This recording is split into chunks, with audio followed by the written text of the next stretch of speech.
I think the pressure in our day and age is to entertain, to be happy, almost to do a pep rally for Jesus Christ. And in fact, whether we know it or not, a lot of us, because of the time in which we live, are prone to what I would just call an over-realized eschatology, right? That if you just live the right way, if you just pray the right way, if you just walk the right way, then the kind of suffering that's been woven into the people of God's life throughout Christian history won't happen to us in this generation. And yet the reality of pastoral ministry is that the volume of brokenness, of despair, of hurt, and of loss that sits out in front of us week in and week out is probably beyond what we're aware of. And so I just believe that one of the better ways you can serve your people is to prepare them for what I would just say is the inevitable. If you live long enough, the phone will ring. If you live long enough, the doctor will want to have words. If you live long enough, a shocking and surprising loss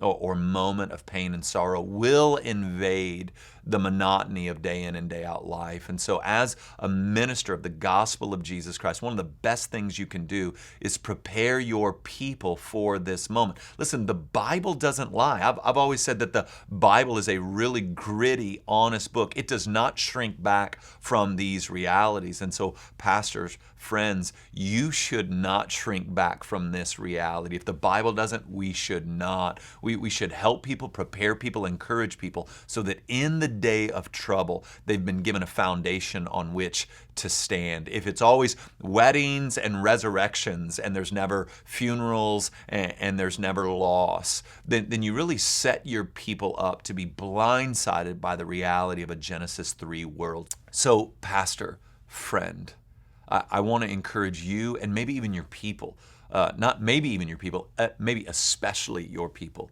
to read Joy in the Sorrow. It is a book filled with the testimonies of laymen and laywomen who endured different trials and different seasons of their lives, but found the bedrock of God's faithfulness and what God has shown us about himself in his word in light of suffering and how that sustains us through the dark night of the soul.